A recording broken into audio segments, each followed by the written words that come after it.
All right, ladies and gentlemen, I'm so excited that you are joining us here on season 2, episode 7 of Philly Comedy Club presents the Hanukkah special of the RUS GUTIN Experience here on Zoom, my YouTube channel, and now the Last Out Media podcast network that you can subscribe to on Apple, Spotify, and everywhere you get your podcasts. And it's time for another edition, our last edition of 2020 of Album of the Week, where your Papa Russ likes to clue you in to all the amazing comedy albums that my incredible comedian friends have been putting out that you can enjoy and buy and stream during our lockdown pandemic situation. And ladies and gentlemen, tonight is no exception. Like I said, one of my favorite comedians that I have ever seen, and audiences just love. This is a true DH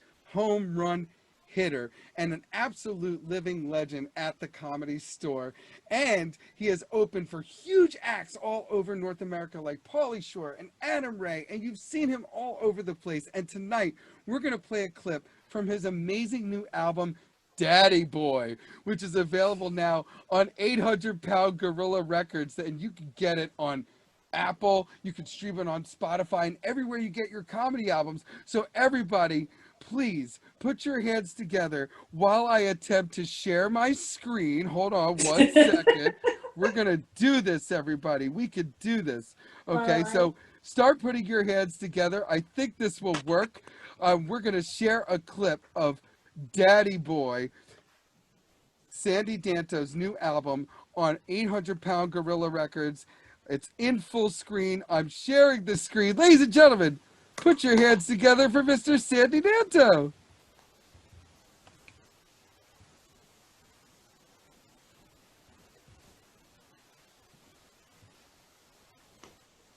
There it goes. I did it.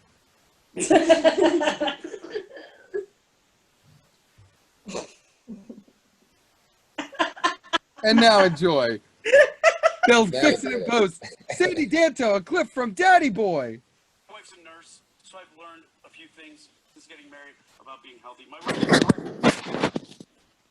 if you know what that is and you're laughing, kill that person.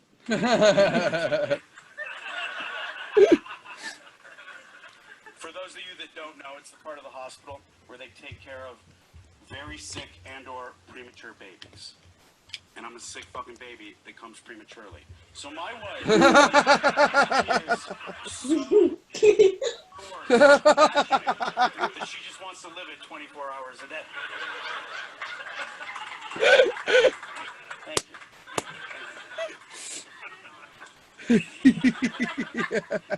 Yeah, it's amazing. We did Molly at our wedding. She was our third.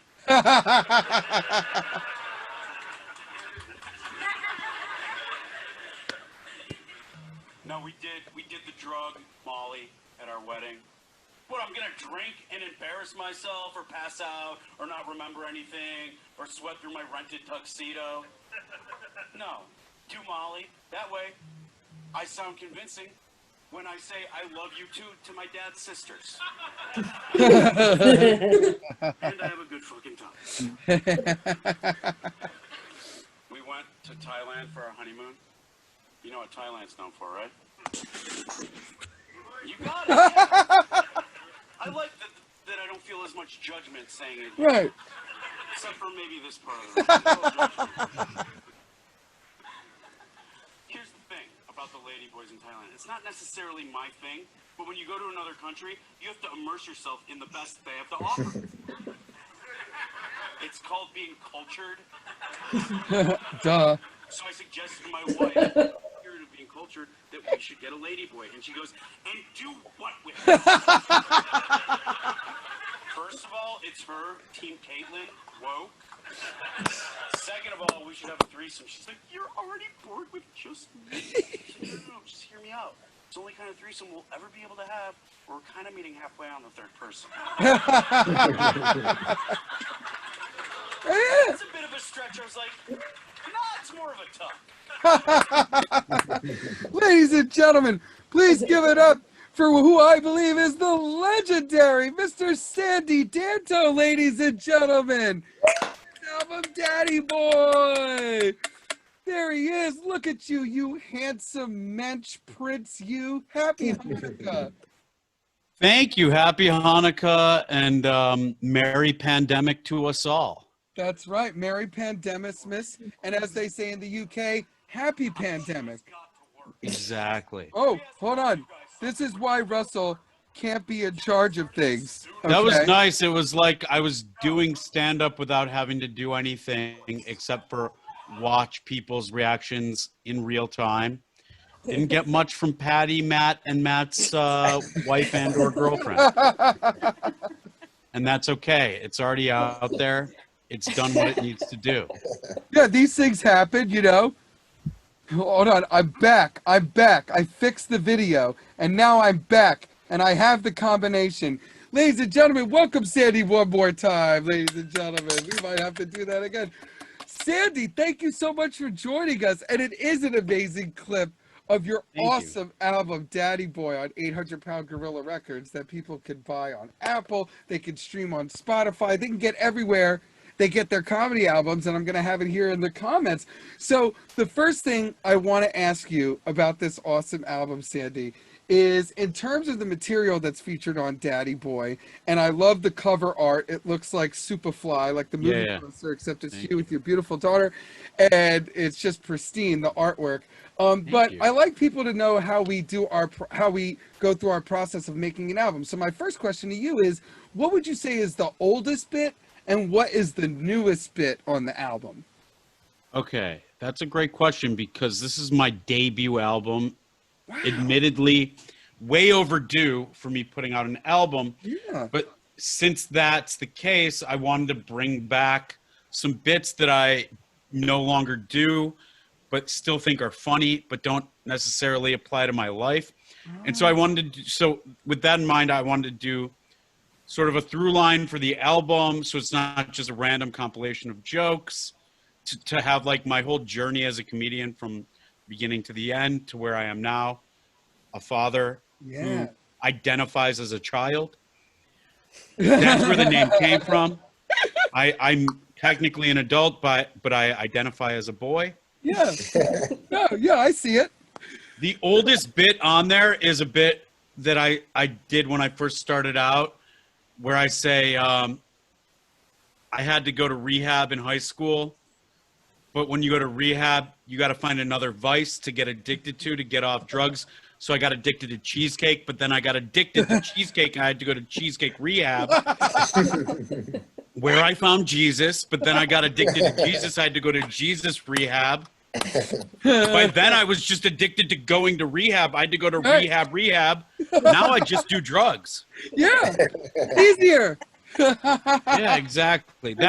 I wrote that joke. That was probably when I was going to open mics in the very beginning. Wow. And I stopped doing it because Pauly Shore's like, dude, you're like, you got to decide, are you like Stephen Wright or are you like Sandy Danto?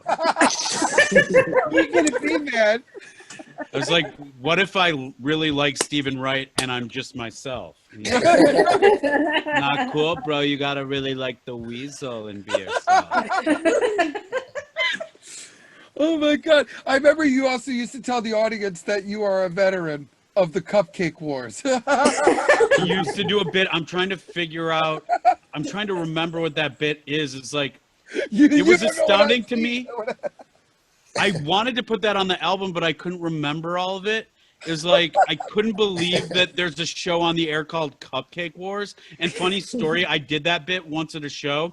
And the guy who came on right after me was the host of that show. Oh, no. But like, I can't believe there's a show called Cupcake Wars, and we're still currently in many wars that have been going on for decades. Yeah, it's an endless war. It's and like yet Afghanistan. We're making light of war by naming a show Cupcake Wars. Like, are there veterans of the Cupcake Wars? Like, Trick Candle blew my head off. Like, my platoon got dysentery from a bad batch of Red Velvet.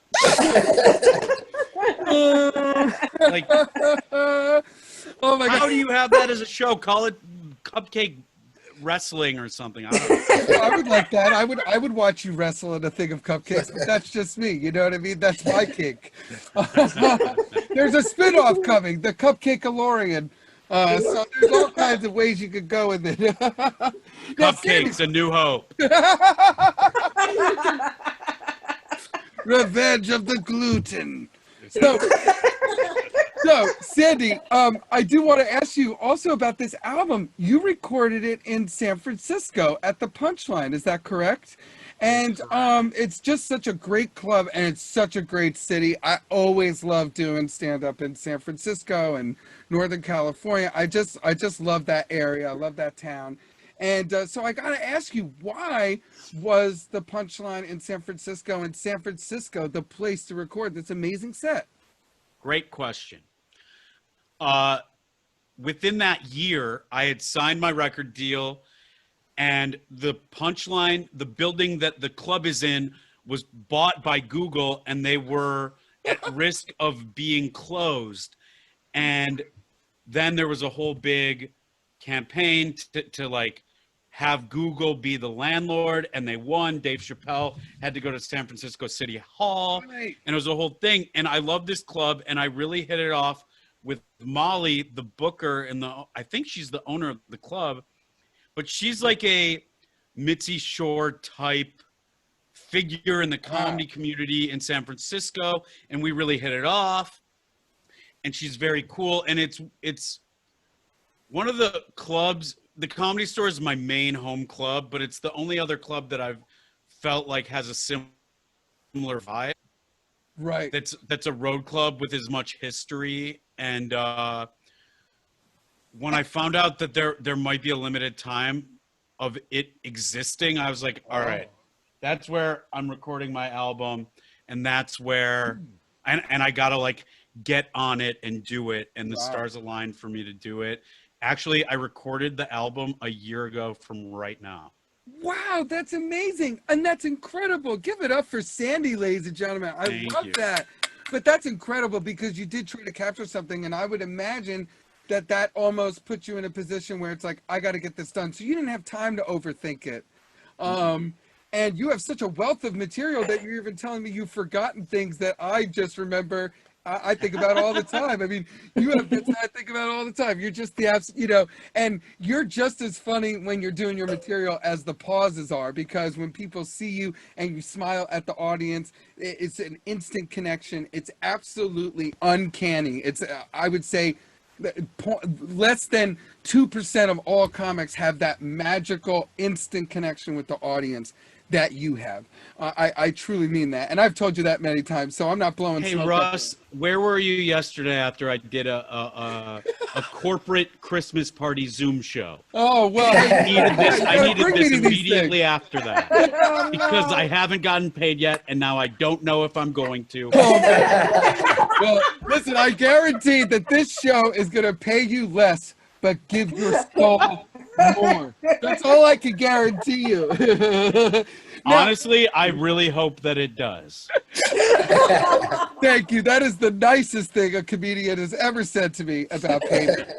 So now, listen, Sandy, speaking of the Comedy Store, that is where you and I met. I think you and I met around 2005.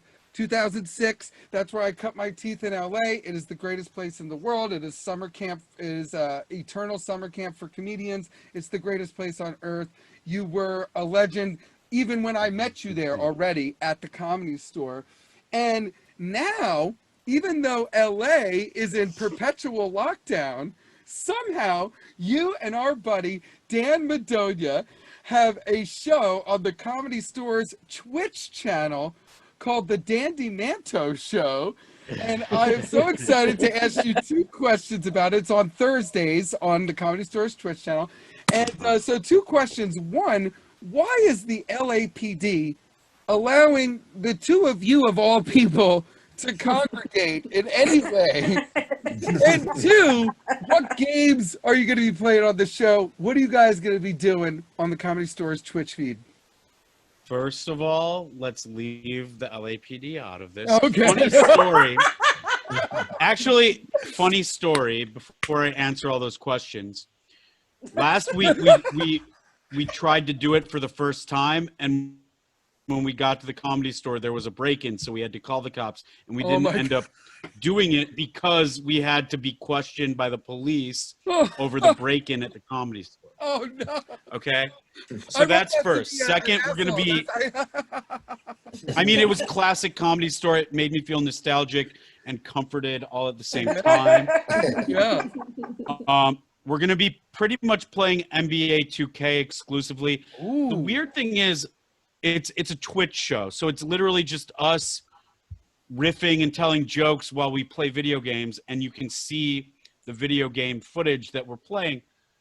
Man, I know I'm old because it shocks me that anyone can get into watching this. Yeah, and like watching other people play video games is like a huge phenomenon. Yep. If you could have told all the girls I tried to date in college and post-college that this would be something that is acceptable, I would have been thrilled. Big business. But I lost a lot of romantic interest this way. And now it's a viable source of income. So it's all just very confusing and exciting at the same time. Me and Dan lived together for years, and this is what we used to do when we lived together. So it's cool that we can make it something productive because, man, it's amazing that just like sitting on your ass and pretending to be athletes is something and no one pretends to be athletes better than the comedians at the Comedy Store. The vicious basketball rivalries. Dan even broke his leg once at the Comedy Store basketball league. Now, speaking of that, and first of all, I just want to say, side note, I feel exactly the same way about Twitch. I love video games. I talk about it a lot on the show. But as far as Twitch is concerned, I don't even know what it is. I didn't even know what Zoom was until the lockdown, and I had to. Nobody did. Like everyone's like, my son's like, Dad, you've been muted. You know, when I tried to watch an Eagles game with my friends, like, my son is better at it than I am, Sandy. And I felt the same way about Twitch, but I'm going to try to figure it out because it's fun, you know what I mean? And I love that you're playing NBA 2K. I love doing that stuff. I love playing as the Sixers. Okay, so speaking of Dan and the Comedy Store, I posted on my social media feed this week leading up to this episode. I found a picture when I was looking around my computer the other day for the show.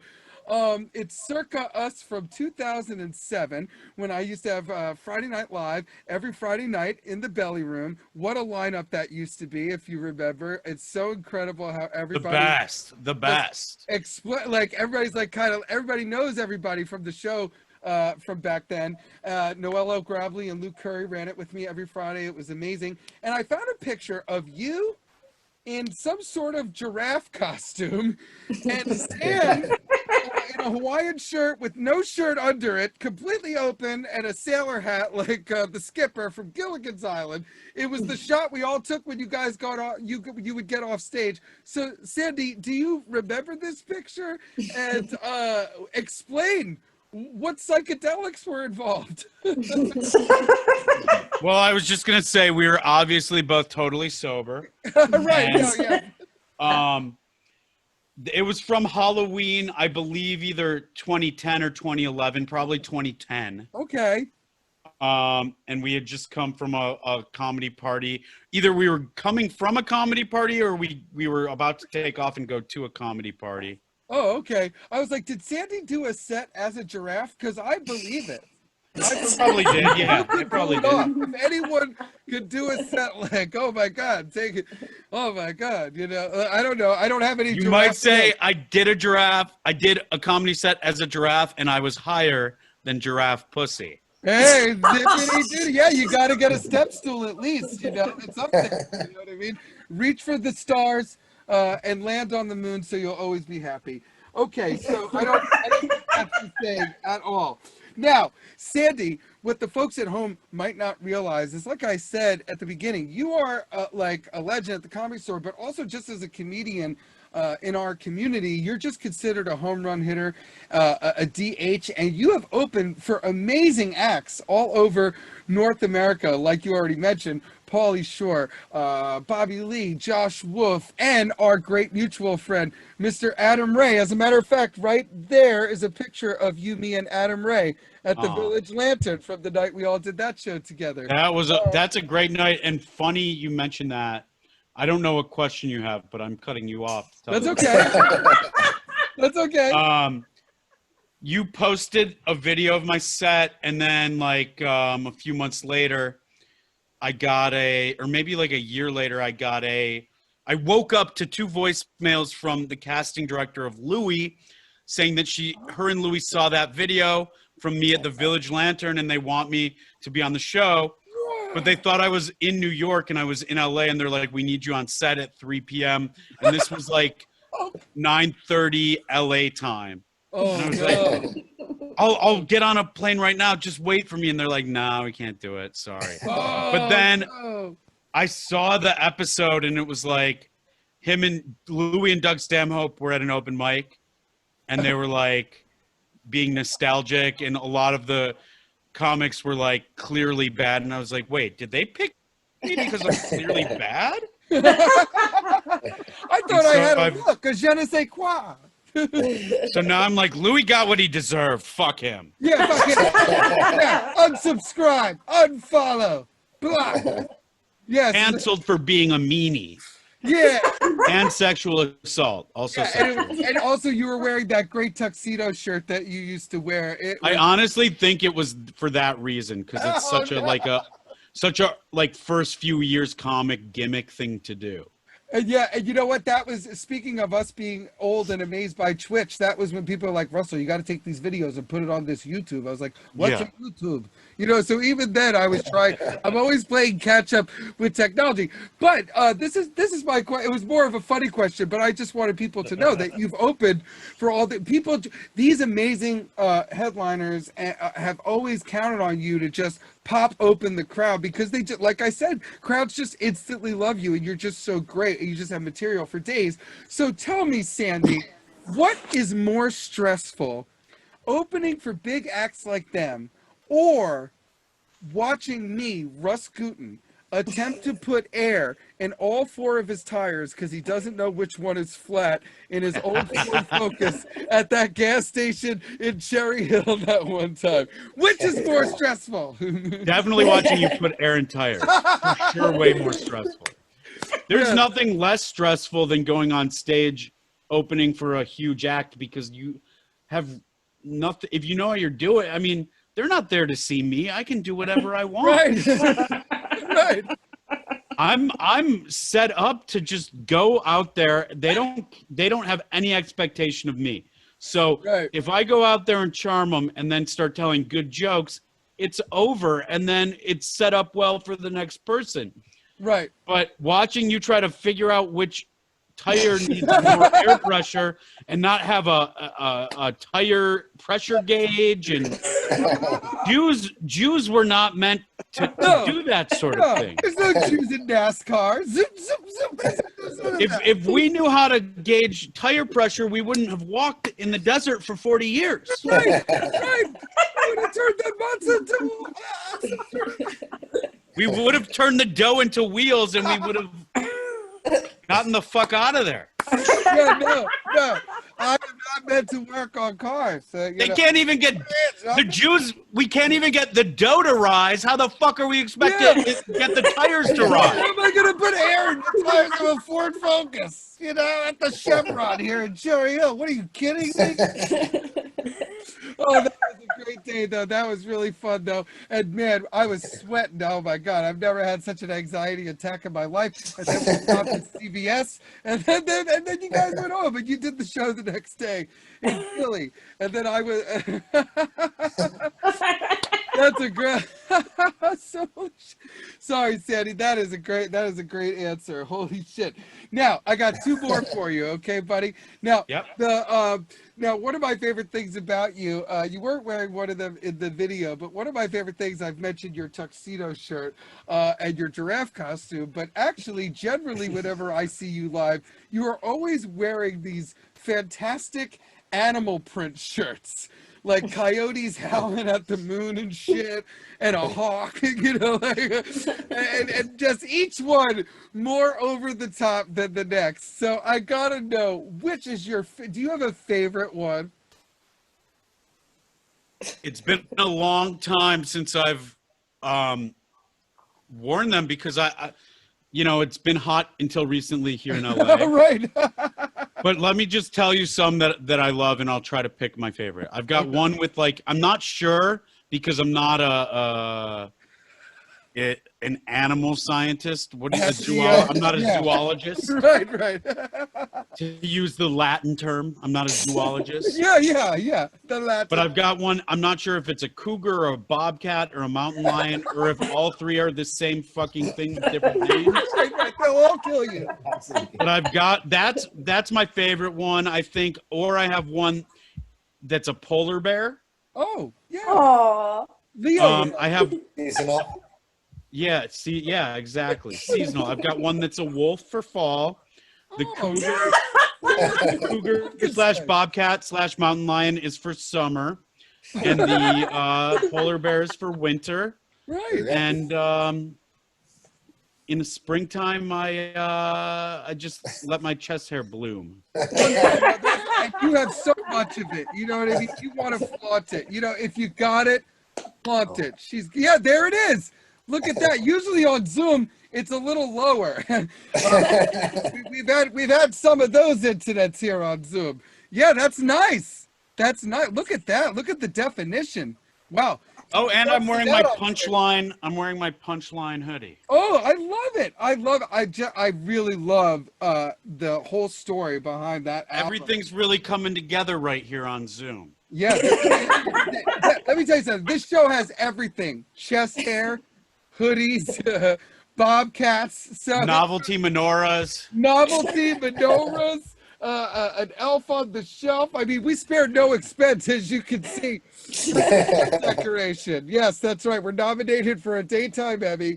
Yes, Bob died the other day, but he gave it his all when he decorated that set. It'll be a daytime Emmy. All right, so Sandy, I've got one last question for you here on season 2, episode 7, the Hanukkah special of the RUS GUTIN Experience, presented by Philly Comedy Club. And like I said, at the Comedy Store, my favorite place on earth, as a comedian, there is no greater place to feel like you had a good set than the Comedy Store. And like I said, when I met you, you were already a legend there. And one of the cool things that people could see actually on your social media feed is at the end of your sets, you actually invite the crowd on stage to take a picture with you. You flip the script on them. You don't wait for selfies after the show. You invite everybody on stage to take a picture with you. So I got to know, what is the origin story of this awesome tradition? How did it get started? And has it ever gone very wrong? Just to answer the last part, yes, it has gone wrong. Yes, I hope so. One time, a couple of Canadian tourists stole a mic and a mic stand. What? How are they going to get through customs? I don't know. That's a great question.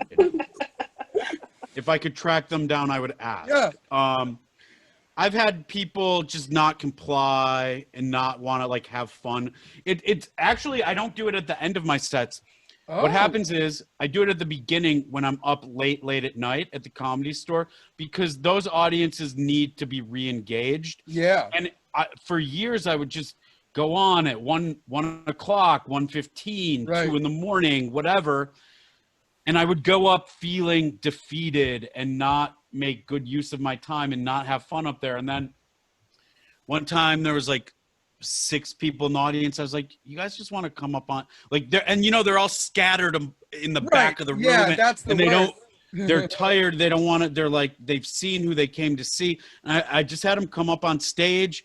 And we live in this era of online content. So then I started incorporating the pictures. Right. And it took off from there. And then I was like, well, started out me just like kind of doing crowd work with them on stage. And then I was like, well, let's see how far I can push this. I had them crowd surf me. I've had them like bounce me on a chair. Like we're doing the horror at my, I've had them like reenact topical current events at the time. I've had girls flash for the picture. I've seen a lot of twerking in the pictures. A lot of twerking. I've seen a lot of twerk. I've twerked in the picture. I did some ballroom dancing. That.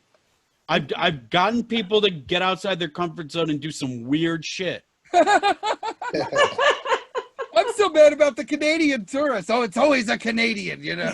They're so nice, you know. We know you don't expect it. They're not as nice. They're not as nice as you think they are. No. What does Rick Ingram call them? Maple syrup eaters and all that stuff. When he's filthy maples, I believe. Oh yeah, he goes right after any Canadian, man. That's a sight to see in the original room, and that's a great answer, and I really appreciate it. I definitely recommend going to Sandy Danto at Sandy Danto, and I think one of them is an Instagram that has the underscore Sandy_Danto. No underscores. Oh, no underscore. Sandy at Sandy Danto on all the social media platforms to see those pictures because they are absolutely classic.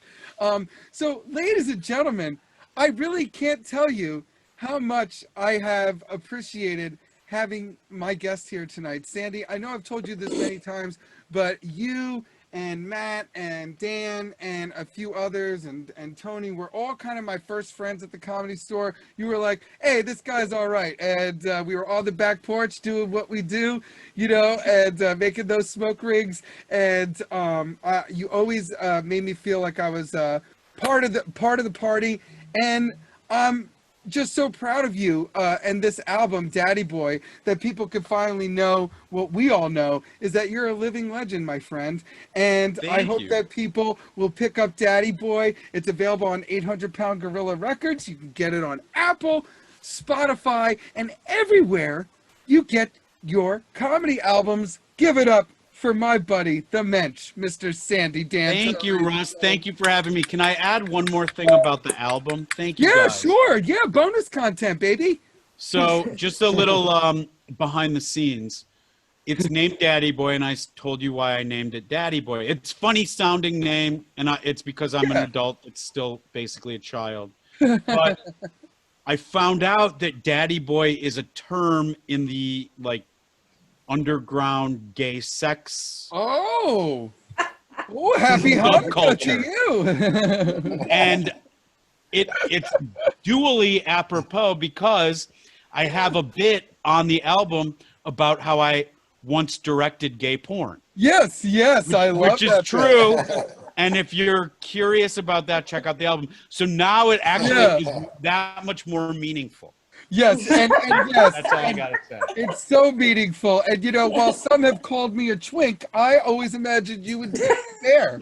So I would be a teddy bear or a gummy bear. And I would, a gummy bear, yeah. Yeah.